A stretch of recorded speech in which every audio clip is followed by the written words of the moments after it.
السلام علیکم و رحمت الله و برکاته.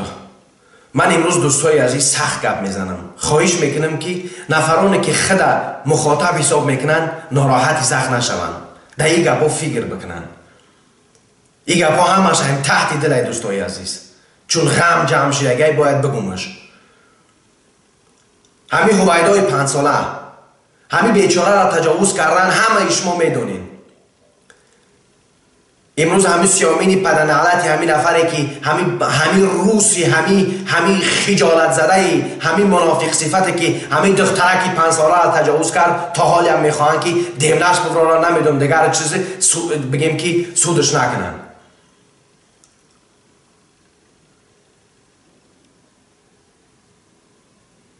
ای ملا تا ایشان تا ای رئیس جمهور تا پروکرور تا ای همه ششتگین در فیسبوک ها تا در بگیم که کرسی ها تو همه در خفای تعریف اختوین. یک هسته باید نمیدونم پیشوا بگن، یک تگت نمیفهم عالم بگن، یک تگت کتاب نویس بگن. امروز بعد ناموس سی دختری 5 ساله تاجیک تجاوز میشه و یک تدگب نمیزنین. آخی همه به قبول کنین که آخی شما هم یک بگیم که خلامای روسین آخی که یکان تا دیگون گپ زن نمیتونی. این گپ هم به حکومتی و دخالت داره، هم به همه مردم. ما امروز در مسکو زیاده عید 100 میلیونر تاجیک داریم. همین بیچاره همین نفره نمیتونین حداقل کمکش بکنین. همین بیچاره در دشت مونده است. همون نفر که بعد ناموسی دختری تاجیک تجاوز کرده است. امروز تجاوز کردن به ناموس یک تاجیک آسان شده است. چون که ما و شما حقیقت زندگی را فراموش کردیم. حقیقت زندگی است که برای یک تاجیک باید همه گپ زنه. یک کست خب باید نکنی. چون کاری که در سر یک تاجیک میاد در سر ترم میآید، در سر منم میآید، در سر همه یک نفرایی که مخاطب هستند میآید. چون زندگی قانونی خود داره. اگر سیله رحم برای خیشتبار و برای دیگرها اگر که مهم باشه، سیله رحم هر یک تاجیک برای یک تاجیک مهمه. بسیاری ها وقتی که من بزید روسا گپ میزنم، بزید ناحقوقی، بزید یعنی که به افتی مردم صحبت میکنم، ناراحت میشین، میگن که روسا رای چی نگو، گناهگار تاجیکان، نه گناهگار روسان. مگر همون هویدای 5 ساله گناهگار بود؟ کمک شرمم در کار ای. شما امروز این هویدا را امروز دیده ایستادین. وقتی که این خونخوارهای روس داخل بخارا شدند، هزارها کودک تاجیک کشتند، هزارها عالم تاجیک پوست کردند. اینا همون روسا هستند، اینا عوض نمیشوند، اینا دشمنای قسم خورده ما هستند. خدا شاهد ای دوستای عزیز.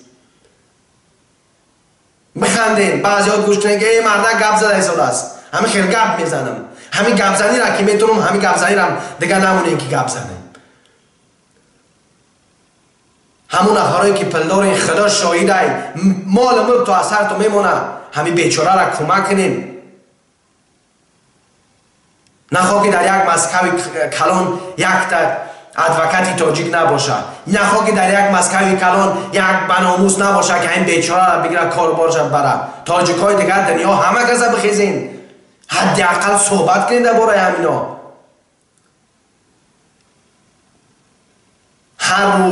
هر روز یک تاجیک به یک لحنی بد میکشن، هر روز یک تاجیک میکشن، اما دیگرات میگن که نه همین من زنده بمانم. خدا شاهد ای یک تاجیک خار شود ترم خار میشه. یک تاجیک اگر در مسکو هیچ که حساب نکنن، تو میلیارد داشته باشه هیچ که حساب نمیکنن. بیاین ناموسات و کار بفرمین. 4 کسی که میبره برای حقوق مردم گپ میزنه، برای همه تاجیکستانی ها گپ میزنه، میخیزین زباناتو درست خواهیل نمیفهم، دیگر شایدان میکنین. امروز جامعه ما درد داره، امروز جامعه ما نیاز به او داره که مردم حقوقی برای حقوق خودشو دفاع کردن صحبت بکنن. رنبه هایی که در کامنتاری ها رنبه این می نویسین ای را فلان میکنم، ای را فلان میکنم. خدا شاهده یا چوبش کستن نمیتونی. بس از حماقت، بس از همدیگر را بد دیدن، بس از همدیگر را سنگ زدن، بیاین ای پیش که همون بشیم که همین نفری که خیانت به ملت کرده است در پیش قانون جواب بگه. من میفهمم که قانون هم در دست همین سرزردای احمقای، قانون هم در دست همین منافقای. سخت میگم بدانن ملت تاجیک، بدانن ای بردنش نمیترسن.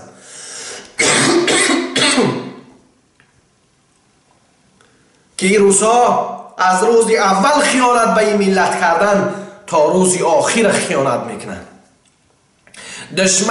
دشمنی قسم خورده روس به والله که روسای، دشمنی قسم خورده تاجیک به والله که روسای. دشمن دور نکاوید، هیچ که دشمن تو نیست بغیر روسا.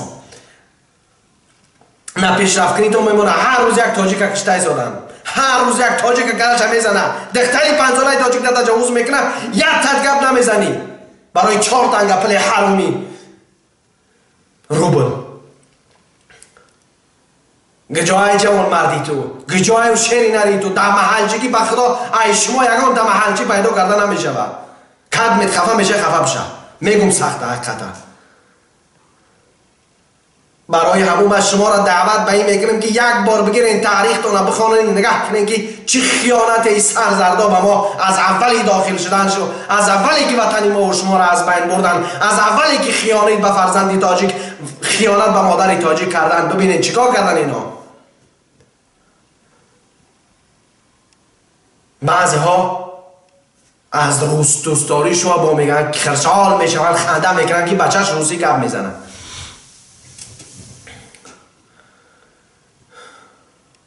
برادرای عزیز گرامی، استاد، نفرای بزرگای ششتنی ویدیو را تماشا دارین میگن که همه خیلی جاکیت تمام گذشت بروی گپا نیست. دوستای عزیز، زمانی آمده است این همه چیزهایی که شما میبینین، تجاوز به دختری 5 ساله تاجیک، کشتن از سر یک تاجیک جدا کردن، اینها همش برای ما و شما درس است که ما دشمنی اساسی را بشناسیم. یک بار بگیریم ورق بزنیم که به همین هواپیماهای جنگیش روسیه در وقتی که داخل زمین ما و شما شد، چقدر مردم ما و شما را کشت، چقدر ما و شما را بین برد. از یک آدم بازی روسا گپ زنه نمیفهم وف چه کنه دیگرش میگین. خائنای اساسی را بشناسین دوستای عزیز. بخیزین همین نفرایی که در مسکو هستین کمک ناموس کنین به خدا. همین کودکا که یاردم کنین. ای مردن یگان تد نمیگریزی، همت میبری، منم میبرم، ترم میبری، اونو اکتم میبره، دادرتم میبره، هممون میبریم. مرگ انسان باید به سربلندی بیابه. بعضی نفرها بعضی ویدیوهایی که من میکنم از تحت دل صحبت میکنم مینویسن دیگه خیلی همین ویدیو چی در قرآن مفقودت نیست که تماشاش نکرد. من به خاطر ملتم گپ میزنم. خداوند زبانم داده است، خداوند شرایط گپ زنی داده است. گپ میزنم برای مردم، میگم که ای مردم اگر 1000 سالها بگذره ما تا وقتی که نفهمیم که دشمن اساسی ما کیه حقوق ویران کنی ما، کیه دشمن اساسی ما، هیچ وقت ما و شما پیشرفت نمیکنیم. ما باید بر قصد این روسا آباد بشیم. ما باید بر قصد این روسا بگیرین کتاب بخونین، 10 کتاب بخونین در روز، بگیرین علم تا پیشرفت بکنین. امروز قطعی یک روز صحبت میکنی، وقتی که میبیند که خوب صحبت میکنی، وقتی که یک روز 20 سال 30 سال در آلمان زندگی میکنه، یک تاجیک 2.5 سال در آلمانی را خوب گپ میزنه، میگن ای تاجیک نیستی. پدر علت آخی من تاجیک نیستم. کی تاجیک های؟ تاجیک با فکر ته گپ زدن نمیتونه، تاجیک با فکر ته یاد نمیگیره. این منافقین شاخ دراز، هر یک نفری که روزگراین، هر یک نفری که نفرانی که دوستداری روساین، از همین روز اعتبارا بایکات کنین، کتاباشون رو بایکات کنین، زبانشون رو بایکات کنین. قدیشون نمیفهم آلمانی گپ بزنین، قدیشون انگلیسی گپ بزنین، همه چیزشون رو بایکات کنین. شروع بکنین ای میدعکت بچه‌ت که تولد شد گپ زدن یاد بگو بچه جان اونمون کشور دیدی، اونمون کشور دشمن تای، دشمن اساسی در مو کشور های و نفرانی که او کشور در سری گذاشته است. ما حالی هم فکر، بعضی ها فکر میکنن که حالی ما آزادیم، کشور آزاد. ای مردک در یک کشوری که شما نمیدونم کافیرش میگن چیش میگن یک کودک شب بکشن، یک جنجالای میکنن که باور کنی آدم میبینه میگه اینه نگاه کن. روز تاجیک که کلش میگیرن همه خفن، همه انتظارن که کی کلهش میگیره. خدا شاهده، یک بار بگیرین تاریخ افریقا را بخوانیم، 500 سال غلامیت مردم افریقا برای ما و شما درس است و ما در ساعتها و در روزهای همویی که مردم افریقا در همو عذاب بدن، ما و شما در همه عذاب هستیم. وقتی که مبارزین آزادی خواه در افریقا مبارزه می بردن، بعضی ها می گفتن که ای مبارزه نبرین، هیچ گپ نمی شود، به خاطری که همون نفرایی که گفتن در غمی بز چیزشو و در غمی گاوشون موندن، نخیستن، گپ نزدن، حقیقت پیروی نکردن، دیگه مردم هم عذاب کشیدن. ای میده تا کلوشه. در امان الله باشین دوستای عزیز. خداحافظ.